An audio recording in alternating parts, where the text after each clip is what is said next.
የፊንቴክ አምባሳደሮች ሰሞኑን ወደ ወንድም ካሊድ ፋውንዴሽን ካሳንቺስ ወደሚገኘው ሰብሰብ ብለዋል። ጉዳያቸው ያው የፊንቴክ ጉዳይ ነው። ኦልሬዲ ጉዳያቸው በሕግ አግባብ ተይዞ የተለያዩ ማስረጃዎች እየቀረበባቸው ነው ያሉት። ኦልሬዲ የጊዜ ቀጠሮ ላይ ነው ያለው። ነገር ግን በመሃል ይህንን ጉዳይ ወደ ሚዲያ ለምን ይዘውት መጡ? ለምንስ መምጣት አስፈለገ? እግረኛው ሚዲያ ስለምን ተመራጭ ሆነ ብለን ልናየው ፈለግን። ይሄን ነገር ስንል እነሱ ኦልሬዲ እዛ ላይ ያሉ ማስረጃዎች የተጠናከሩ የተደራጁ ትክክለኛ የሆኑ ማስረጃዎች ኦልሬዲ እየቀረበባቸው እንደሆነ ኤክስፔክት አድርገዋል። ስለዚህ ህጉን ለማወቅ ወይም ደግሞ ህጉ የሆነ ብያኔ የሚሰጣቸው ከሆነ የተሰጠን ብይን ትክክል አይደለም ለማስባል ሶሻል ሚዲያውን ኦልሬዲ እንደ ዳኝነት መርጠውታል።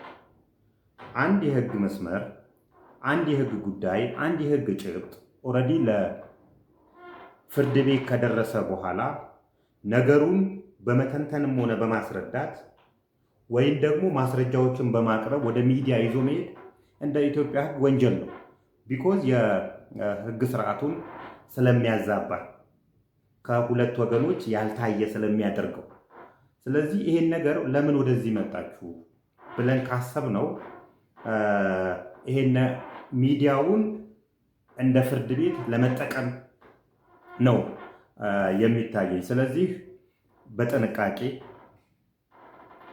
የፍትህ ስርዓቱን በማያዛባ መልኩ እኛም በዚህ በኩል ዲፌንድ ማድረግ ይጠበቅብናልና የተቻልነውን ያህል 2 ሰዓት ከ17 ደቂቃ ከ58 ሰከንድ ከነ ማስታወቂያው ያለውን ቪዲዮ እየዘለን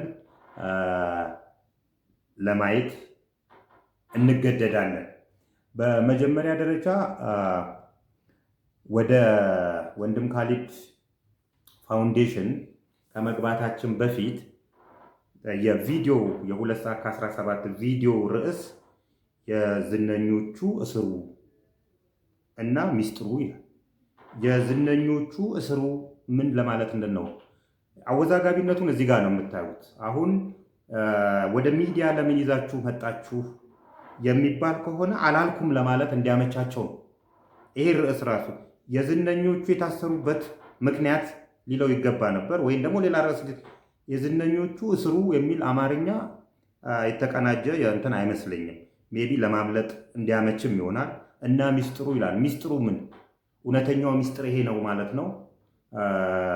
ፍርድ ቤት የያዛቸው ጉዳዮች፣ መንግስት የያዛቸው፣ ፖሊስ የያዛቸው ጉዳዮች ትክክል አይደሉም ማለት ነው። በእነሱ አግባብ ይሄ ነው እንትኑ ለማለት የተፈለገው። ሚስጥሩን ሊነግረን ነው።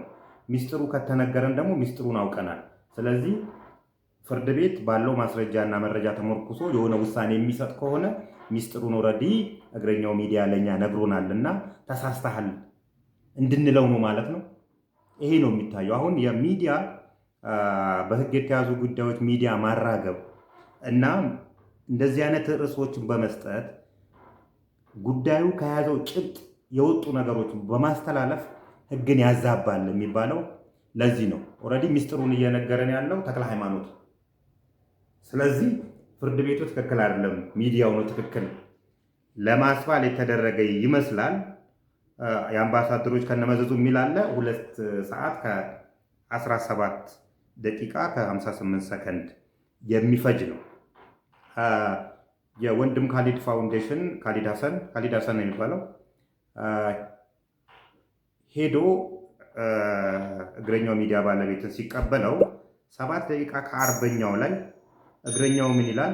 ውስጥ ላይ የተዘጋጀ ቲያትር አለው ወይ ይለዋል። ምንድን ነው ይሄ የሚነግርህ? አንዳንድ ቃላቶች እኮ ዝም ብሎ አይመጡብህም። አርቲስቶቹ ውስጥ አሉ፣ የህግ ጉዳያቸው አለ።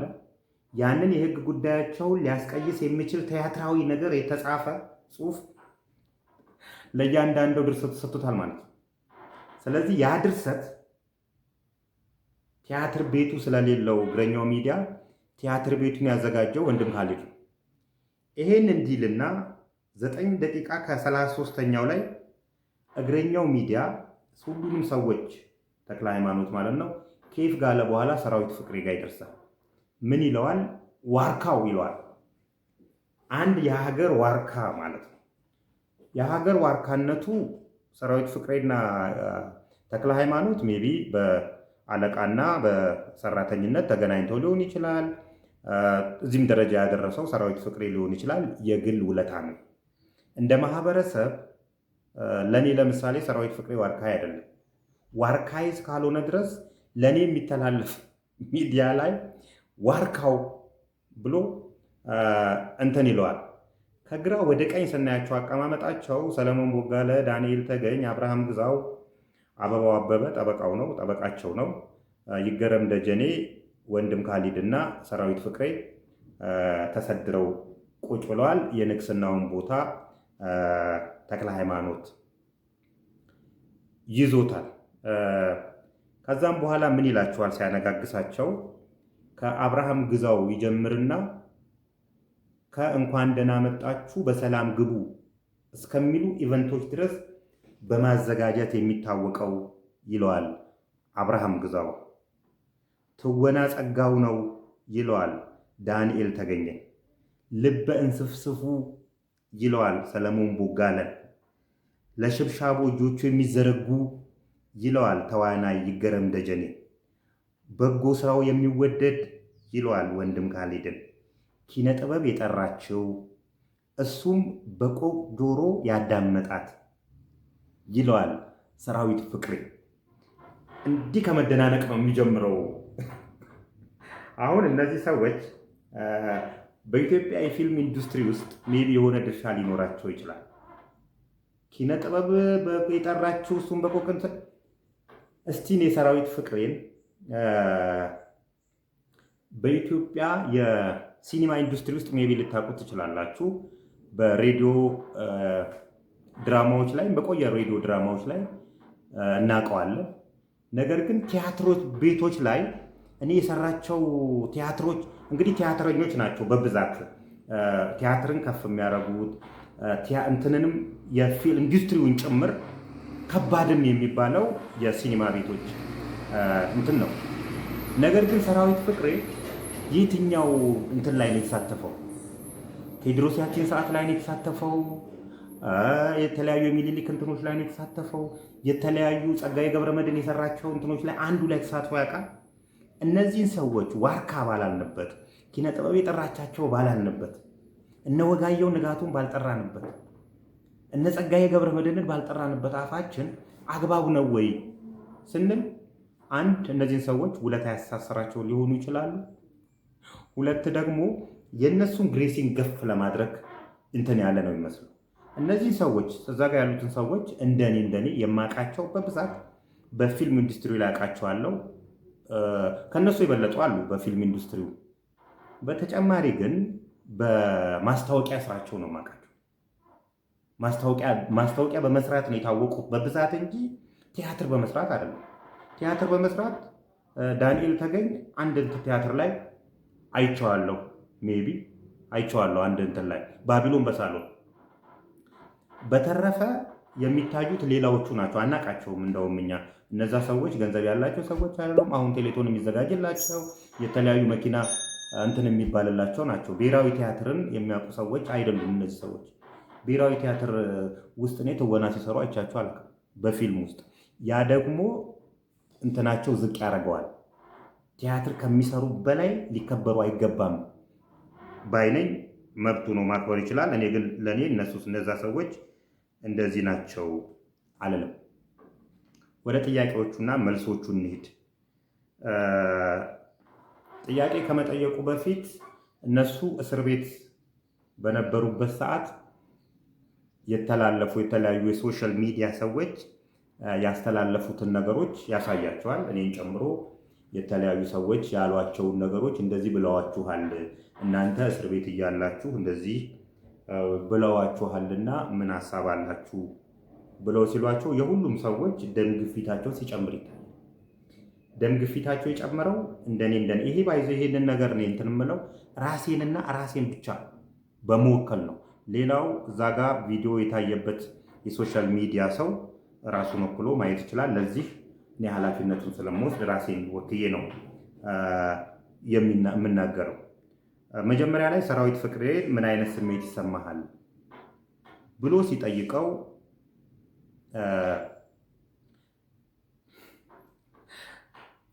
ይሄ ውድ ሰዓት በሚገባበት እጅህ ላይ ይለዋል። ይሄ ውድ ሰዓት በሚገባበት እጅ ላይ ካቴና መግባት ምን አይነት ስሜት ይሰጣል? ለእኔ የሚሰጠኝ ስሜት ደስታ ነው። ለተበዳዮች የሚሰጠው ፍትህ ነው። ማንኛቸውም አካል ኢትዮጵያ ውስጥ የእንትን ንጉስ፣ የፊልም ንጉስ፣ ዋርካው፣ ጀግናው ስለተባልክ ሳይሆን በፍትህ ፊት ሁሉም ሰው እኩል ነው። ሁሉም ሰው ወደ ህግ ሲሄድ ታስሮ መሄድ ካለበት ታስሮ ነው የሚሄድ። ከበደና አየለ የተባለ ህግ የለም። ምንም ሙንክ ታዋቂም ሙን ባለስልጣንም ሙን ያ ነው። ካቴና ይገባብልሃል። ወንጀል ፈጽመሃል ብሎ እስከጠረጠረህ ድረስ ትገባለህ። ይሄ አካሄዱ ነው። ይህንን ደግሞ ሰራዊት ፍቅሬ ራሱ አምኗል። ልጆቼ ላይ የሚያደርሰው ተጽዕኖ ይላል። አንተ እስር ቤት ስትገባ ልጆችህ እጅ ላይ ካቴና፣ ዘመዶችህ፣ የሚያውቁ ሰዎች የተሰማቸው ስሜት፣ የእኛስ ልጆች የተበላኑ ሰዎች፣ የሞቱ ሰዎችስ? በዚህ ጉዳይ እናንተ ይህንን ጉዳይ ማስታወቂያ ሰርታችሁ በማባባሳችሁ ጉዳይ እናንተን ተመልክቶ ብር ሰጥቶ ብሩን በመበላቱ ምክንያት ተስፋ ቆርጦ ራሳቸውን ስላጠፉ ሰዎችስ? ሕክምና ውስጥ ገንዘብ መክፈል አቅቷቸው ዲያሊሲስ ማድረግ አቅቷቸው ልመና የወጡት ሰዎች ምንድን ነው የሚሰማቸው? እናንተ የሚሰማችሁ ሌላ ስሜት አለ። ይሄንን ነው ሊሰማህ ይችላል፣ ሊሰማቸው ይችላል። ግን የህግ ስርዓቱ እንደዛ ነው የሚሆነው። በተጨማሪ ሰውዬ ምን ይላል? ማስረጃና መረጃ ስለሌላቸው ይላል። በጣም እርግጠኛ ሆኜ የምነግርህ አቶ ሰራዊት፣ እኔ ከአንተ በላይ ማስረጃ አለ፣ ከአንተ በላይ መረጃውም አለ። ለዚህ ነው ጉዳዩን ጀምሬ የጨረስኩት። በእርግጥ አንዴ ጉዳዩን እስር ቤት ከያዘው ፍርድ ቤት ከያዘው በኋላ መፈራገጡ ለእኔ አስፈላጊ አይደለም። ዝም መባል ይጠበቅብኝ ነበር። ነገር ግን ወደ ሶሻል ሚዲያው መታችሁ በሶሻል ሚዲያው ፍትህን ለማረጋገጥ ስለፈለጋችሁ በዚህ በኩል ደግሞ ሌላ ዲፌንድ ማድረግ ስላስፈለገ ብቻ ነው። መረጃና ማስረጃችንማ ከየት ይጀምራል መሰለ? ዳንኤል ዮሐንስ ሙዚቃ ክሊፕ ላይ ጨፋሪ ሆኖ ከቀረበበት ጊዜ ጀምሮ ይጀምራል። ማስረጃችንማ ዳንኤል ዮሐንስ ፓስተር ሆኖ አርሲ ነገሌ ላይ ባሸጠው ሆቴል ይጀምራል። ማስረጃችንማ ሄሎ ታክሲን ይጨምራል። ማስረጃችንማ ኦክሎክ ትሬዲንግን ይጀምራል። ማስረጃችንማ ሄሎ ታክሲን ይጀምራል። ማስረጃችን ፊንቴክን ይጨምራል። ማስረጃችን ዳሶማ ትሬዲንግን፣ ማስረጃችን ላይፍ ታይም ኢንቨስትመንትን ይጨምራል። ፊንቴክ ብቻ መሰለህ እንደ እጃችን ላይ ያለው? ማስረጃችን የገንዘብ ዝውውርን ይጨምራል። ሜታ ትራንዛክሽንን ጭምር ይጨምራል ነው ብለን ይህንን ነው አንተ የምታውቀው። ስለ ፊንቴክ ብቻ ሊሆን ይችላል። ፊንቴክንማ በቂ ማስረጃና መረጃ አለ። ሰራዊት ፍቅሬ እኛ ወንጀለኞች አይደለንም ብሎ ከመከራከር ይልቅ መስሪያ ቤቱ ጭምር ህጋዊ ነው የሚል ክርክር ውስጥ ሁላ ገብቷል። ፊንቴክ ኢንቨስትመንት 3 ጊዜ እንትን የቀያየራሉ። ለህብረተሰብ ስትሉ እናንተ ይህን ማስታወቂያ አልሰራችሁትም፣ አላያችሁትም፣ አይተነዋል የምትሉትም ነገር ማየት የሚባለው እንደነ እጸገነት ነው፣ እንደነ ሉላ ነው፣ እንደ 52 ሙጬ ነው የሚታየው። ይሄ ነገር ስለሸተተኝ ቢቀርብኝ ይሻላል፣ የኔ ጥቅም ቢቀር ይሻላል፣ ህብረተሰብ ከሚበላና እንደዚህ አይነት ነገር ከሚከሰት የኔ መኪና ቢቀር ይሻላል። ሴቶቹ 3 ሴቶች ለምን ይወጡ ይመስልሃል? ይብቃ፣ አንፈልግም አምባሳደርነቱ። ቢኮዝ የተደራጀ እስካም ስለሆነ። ይሄ ነው ማስረጃ ያለን። ማስረጃችን የተጠናከረና የማያንቀሳቅስ ለዛ እኮ ነው ሁሉም ወደ ፍርድ ቤት የደረሰው እና ወደ ህግ ፕሮሰስ የደረሰው። መንግስትም ሆነ ፌዴራል ፖሊስ ያለ ማስረጃ እና መረጃ ማንንም አይከስም። ማንንም ድርጅት እንዲፈርስ ምክንያት አይሆንም። ግለሰቦችም ያለ ማስረጃ ድርጅቶችን እንዲህና ተጽዕኖ የሚያሳድሩ ከሆነ ሊጠየቁ ይገባ ነበረ። ውሸት ስለሆነ ነው፣ እስካም ስለሆነ ነው። የተባበረ ክንድ እና ኤክስፒሪየንስ ረጅም ከአስከሎካን ጀምሮ ከፓስተርነት ጀምሮ ከሄሎ ታክሲ ጀምሮ የመጣ የድንድነ የሌብነት ስላለ ነው።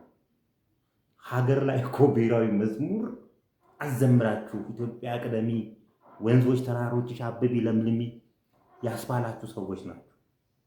በዚህ ደረጃ የተደራጀ እንትን ስላለን ነው የኔ ጌታ እንጂ ማስረጃና መረጃ ስለሌለኝ እኔ ስለ ራሴ ብቻ ነው የተደራጀ ማስረጃ ስላለኝ። እናንተ አይተነዋል ለምትሉት ፊንቴክ ንግድ ፍቃዱ ራሱ መኪና አስመጪ አይልም ነበር። 2 ጊዜ ቀይሯቸዋል። 2 ጊዜ የመጀመሪያው አላይ እናንተ ሲጀምር እኮ እንደዛ ሳይሆን ከሄሎ ታክሲ ጀምሮ አብራችሁ የነበራችሁ ሰዎች ናቸው። ምንም አይመጣም። ምንም ስለማይመጣ ሄሎ ታክሲን ህግ ሳያገኘው ኦልሬዲ 401 ሚሊዮን ብር ህብረተሰቡ ወጣቱ ተበላ። ስለዚህ ፊንቴክ ላይም ዳሶማ ላይም ኦልሬዲ በልተን ዞር እንላለን ነው የዛ ተባባሪ መሆኑ። ስለዚህ አንተ እንደምትለው አይደለም፣ እንደዛ ሳይሆን የተደራጀ በቂ ማስረጃጃችን አለ። ኃላፊነቱንም እንወስዳለን። ባይዘ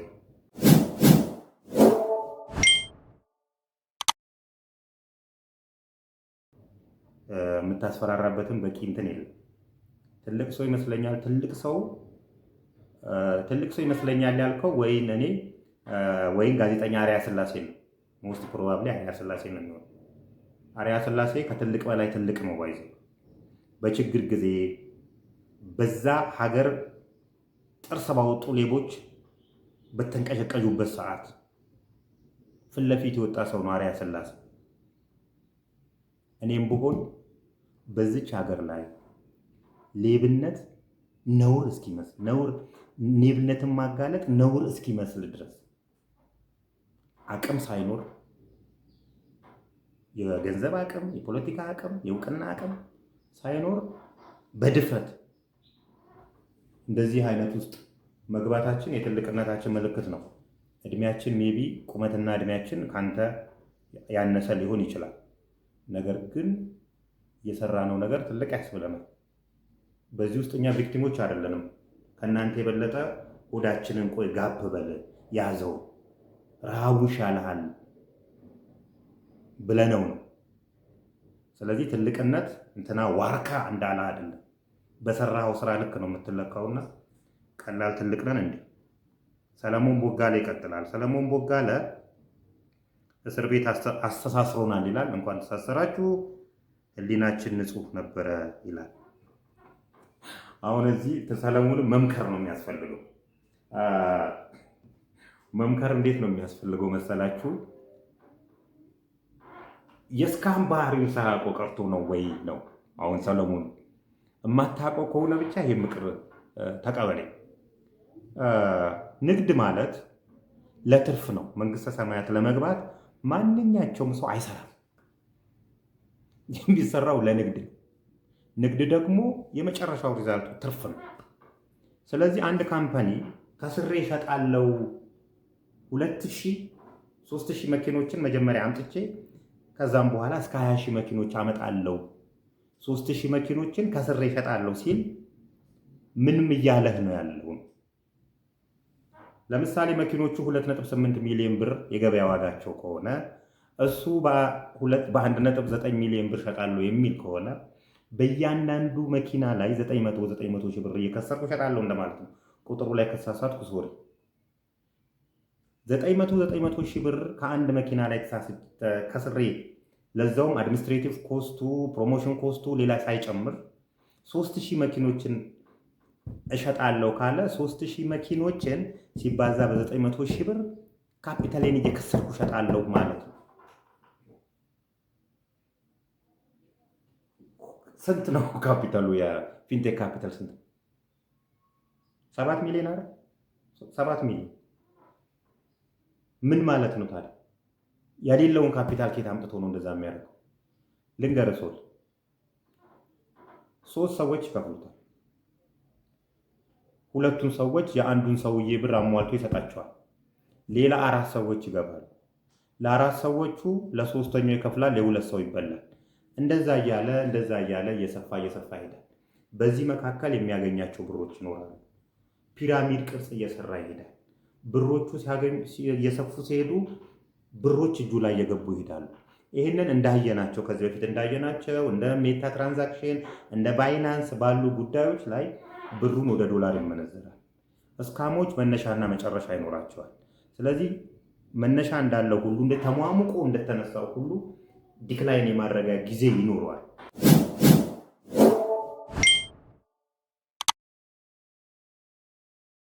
ያን ጊዜ ነው እናንተ ያላያችሁ። ዝም ብንለው ራሱ እኛ ሚዲያው ዝም ቢለው መውደቁ አይቀርም ይሄ ካምፓኒ።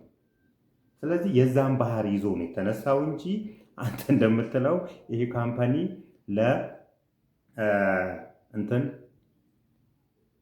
ህብረተሰብን ለመጥቀም ያላል አይደለም። የስካሙ ባህሪ ነው ይሄን እንደዚህ እንዲሆን ያደረገው። ቤቢ ሰው እንደሚልህ ተክለ ሃይማኖት እንደሚልህ ቡቡ ሁሩ ከሆንክ ይህ ምክር ብትሰማኝ ደስ ይለኛል።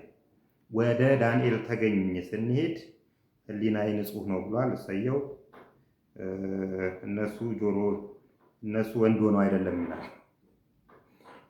ከዚህ በላይ ወንድነት አለ እንዴ ወዳጅ? እውነት መናገር ኃጢአት የመሰለባት ሀገር፣ ሌብነት ጀግንነት የሆነባት ሀገር፣ ሁሉም ተነስቶ ማንም ተነስቶ ህብረተሰብን በሚያጭበረብርባት ሀገር አቅም ሳይኖርህ የኢኮኖሚ የፖለቲካ የእውቅና አቅም ሳይኖርህ ለማሸነፍ መነሳት የዳዊትና የጎልያድ ልዩነት አለ። ይሄን የተደረገው በአንድ ጠጠር ነው እንድትወርቁ እግዜር ያገዘን እንጂማ ወንድነት እኮ መግደል አይደለም። ከዚህ በላይ ወንድነት የለም እኮ።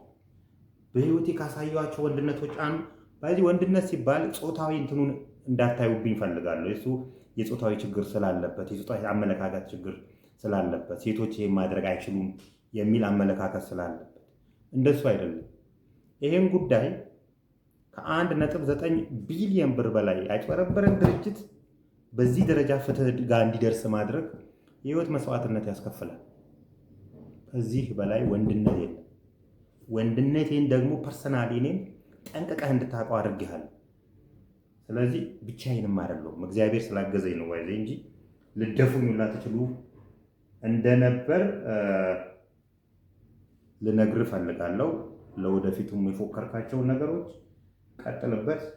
እኛም የቻልነውን ያህል እንሄድባቸዋለን። በመሞራል ነው። እንዴት ነው ሞራል የማይኖረኝ? አንተ የምትሰራለት ድርጅት የኩላሊት ህመምተኞችን እያጨበረበረ እንደሆነ እያወቅኩ መናገር ነው ወይስ ያለ መናገር ነው ሞራል የሚኖር?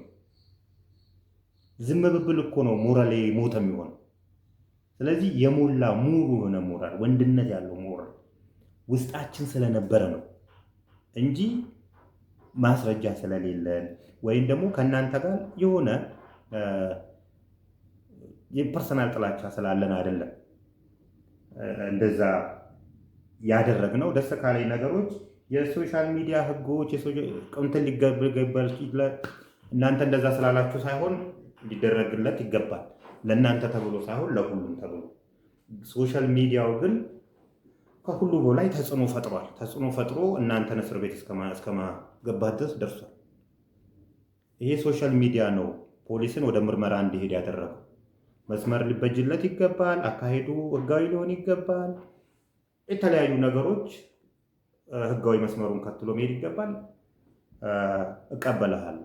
ሶሻል ሚዲያውን ግን በዚህ ደረጃ ማጥላት አስፈላጊ አይደለም። እናንተም ሶሻል ሚዲያውን ከሚኒስትሪ ሚዲያው ይልቅ ሶሻል ሚዲያው በቀላሉ ማግኘት ይቻላል።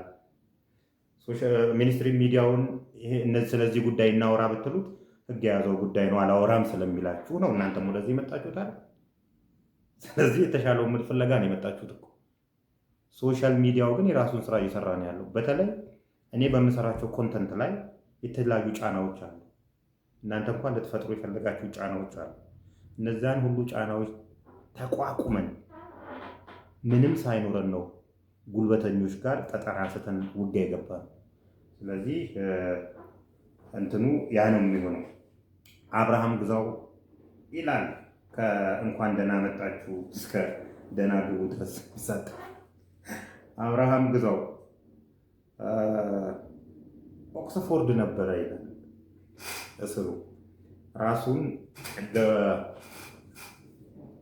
የደቡብ አፍሪካ ማንዴላ ድረስ እንደዚህ ነው ያየው። ራሱን 30 ምናምን ዓመት እንደታሰረ ሰው ኦክስፎርድ ነበርን። ጥሩ ትማራላችሁ ብዬ ተስፋ አደርጋለሁ። ሜቢ ህጉ ተጨማሪ ስራ ያስፈልጋችኋል የሚላችሁ ከሆነ እና እንደዚህ ኦክስፎርድ ደረጃ የሚያደርስ ትምህርት የምታገኙ ከሆነ ከኦክስፎርድ ከፍ ያለ እውቀት እንዲኖራችሁ በዚህ አጋጣሚ እመኝላችኋለሁ። ቀና ምኞቴ ነው። እስር ቤት እንደዚህ የሚያስተምራችሁ ከሆነ ለማለት ነው። መኪና መውሰዱን ይነግረናል። እዚህ ጋር መኪና መውሰዱን ግን ከፍሎ መውሰዱን ይነግረናል። ድርጅቱ በተራ በተራ አምጥቼ እሰጣችኋለሁ ካለው ላይ ከፍዬ ወስጃለሁ ብዬ አልተከራከረም። ከፍዬ ወስጃለሁ ካለ የአንዱን ከስተመር ተራ ወስዷል ማለት ነው። ስለዚህ ነፍስ ያጠፋ እንኳን እንደዚህ አልተዘመተበትም እያለ ይቀጥላል። ከፊንቴክ ቪክቲሞች መካከል ይሞታል እያልኩ እኮ ነው ያለሁት አባት። ዋና እንዲሞቱ ምክንያት የሆነው ፊንቴክ ነው እያልኩ ነው ያለሁት። እናንተ ደግሞ የፊንቴክ አምባሳደሮች ናችሁ እያልኳችሁ ነው ያለሁት። በተዘዋዋሪ አንተ ያልከውን እኮ ነፍሰ ገዳይነት እያገዛችሁ ነው እያልኩ ነው ያለሁት። ምን ታወራለህ? በሐሰት መረጃ ምናምን የምትለው ልንገርህ።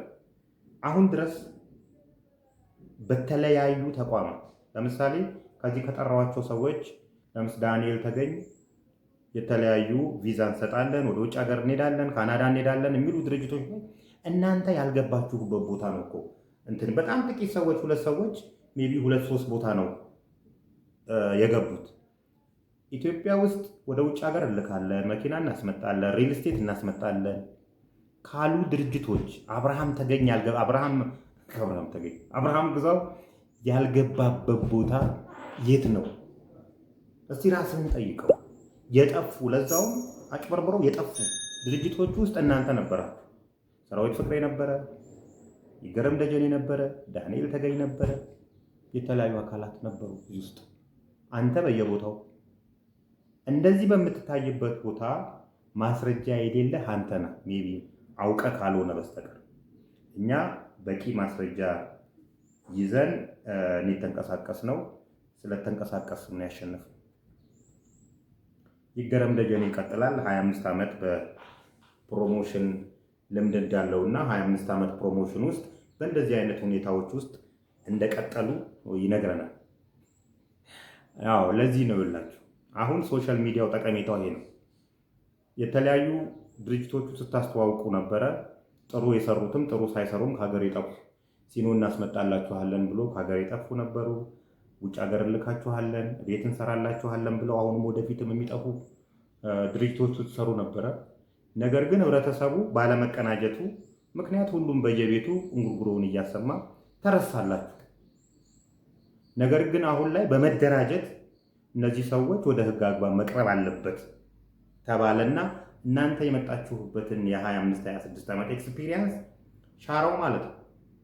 ስለዚህ ድርጅቱ እስከተጠየቀ ድረስ እናንተም ተጠየቃላችሁ እያላችሁ ነው ያለው አሁን።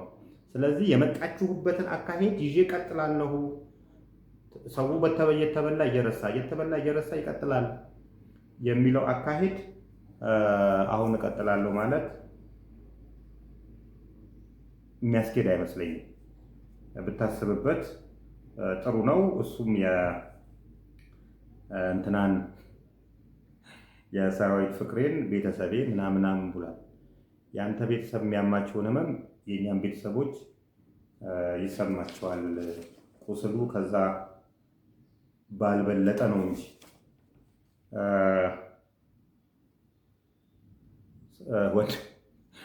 ወንድም ካሊድ እዛ ፍርድ ቤት ከነበሩ ሰዎች መካከል 90% የኔ ሰዎች ናቸው፣ እኔ የምረዳቸው ሰዎች ናቸው፣ አባቴን ልቀቁልኝ እያሉ እዛ ፍርድ ቤት የሚመጡት እንጂ ቪክቲሞች አልመጡም ይለናል። የት ሄደን እኮ እንትን እንደምንል ነው ግራ የሚገባል። በእርግጥ የአንተ ልጆች መጥተው ሊሆን ይችላል። የመጡበት ግን ዋና ምክንያት ተጽዕኖ ለመፍጠር ነው። ተጽዕኖ ለመፍጠርና ህግን ለማሳሳት ሊሆን ይችላል እንጂ ምንም አንተ ኖርክ ራስህ እኮ ተናግረዋል። ድርጅቱ በቦርድ የሚመራ ስለሆነ አንድ ሰው ወደ እስር ቤት ስለገባ ድርጅቱ የሚፈርስበት ነገር የለም። አንተ የምረዳቸውም ሰዎች የሚበሉትን የሚያጡበት አግባብ የለም። ድርጅቱ የተገነባው በቦርድ ስለሆነ ስትራክቸርድ ስለሆነ የሚል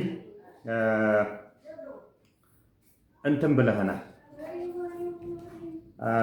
ብዙ ነው፣ ረጅም ነው እየሰለቸኝ ስለሚመጣ በጠቅላላው ምን ለማለት ፈልገዋል ፊንቴኮች?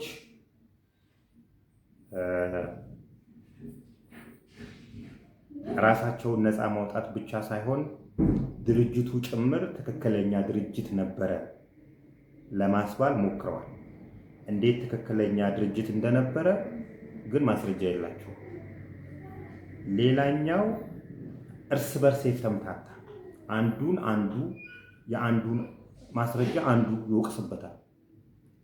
በተጨማሪ ሁሉም የየራሳቸውን ነፃ የመሆን እንትን እንጂ በጋራ እንኳን ያልተደራጁ መሆናቸውን አሰልቺ እና ሙሉ ተደራጅቶ የህግን አካሄድ ለማጥፋት ወይም ደግሞ ለማዛባት የተጻፈች ድርሰት መሆኗን ያሳያል። እኛም በዚህ ጉዳይ ነው በዚህ በኩል ዲፌንድ ማድረግ